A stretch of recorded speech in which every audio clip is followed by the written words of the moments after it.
Hi, I'm Kelsey Zeiser, and we're here at the Big 5G event in Austin. And as you can see, we found some really cool sunglasses. You look great, Mike. Thank you, Kelsey. It's nice to be here. You're Thanks welcome. for having me. I guess we need to leave these on, I guess right? so. It's so bright hot. in here. We're so cool that we have to So wear hot. shades. Yeah, for sure. Correct. Yeah, so how are things going today so far? Anything that stood out to you in the keynotes? We had a lot of great speakers this morning. We did have a lot of good speakers this morning. There's a lot of stuff going on at the show, all kinds of topics. Today was my private wireless day. That's what I've heard about today, and that is a topic I think that is there's so much there that's going on in this industry, and I think that there are some major hopes for private wireless networks. I'm not sure if it'll actually get be to realized. Yeah, exactly. I had a conversation earlier this morning about private wireless, and the comment was, there's going to be some consolidation in this market. There'll be some winners and some losers. So yeah, the people who are working in this industry are well aware of the challenges that they face. But yeah, there's been a lot of discussion about private. That's my takeaway from today. Yeah, did they talk about what some of the use cases would be, or what some of the challenges would be to launch private wireless? All the things? It's all the things. We've been hearing about it for a while now. There's all sorts of market opportunities. Some people say it's going to be industrial is the one that is going to be the first one. Some people say it's mining. Some people say it's retail. Some people say it's healthcare. Who knows? I think at the end of the day, but I think that I feel like where there's smoke, there's fire. So that there's definitely something here. It's just that no one knows exactly where it's going to happen first, what's going to how the dominoes are all going to fall. But I think that there's enough here, and as we try to cover this industry, you and I and the rest of the light reading staff, from my perspective, I've been trying to focus on the actual customers, who is actually deploying this stuff. And if you get the press release from the vendor, and it's like they're doing private wireless, great. But then you actually go to the customer, who's whether it's a hotel or whatever it is, and they have a much different story that they tell. And it's always different. It's like the university says this thing, the whatever says that thing. The customers who are actually deploying these networks are coming at it from a completely different perspective. And so actually talking to them and getting to see what they actually want, I don't think necessarily dovetails with what we're trying to sell as an industry, what the telecom industry is trying to sell.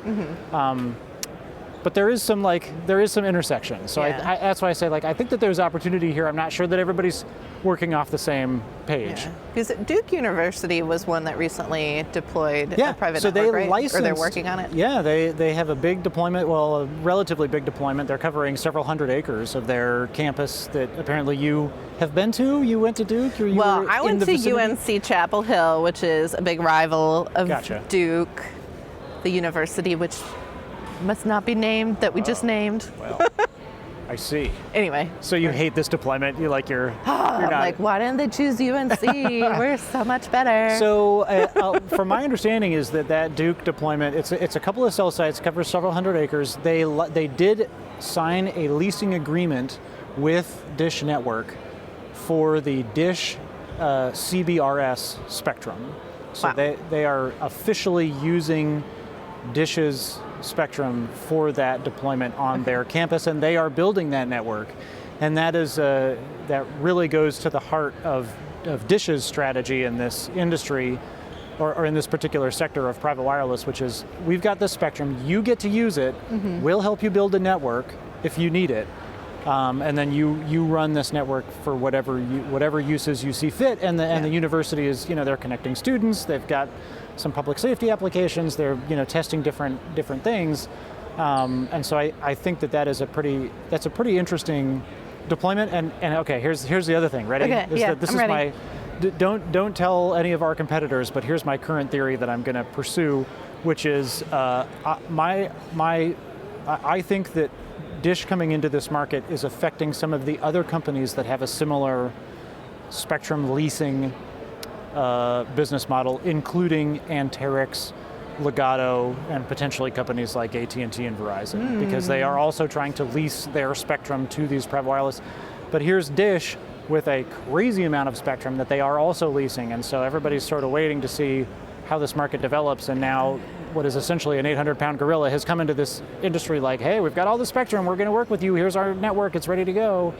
Yes. And that's sort of disrupting all the other companies that had hoped to make a splash here. Very interesting. Very interesting. Yeah. I'm not sure that could be a theory that does not pan out, but that's my current theory, and I'm sticking to it. Kelsey.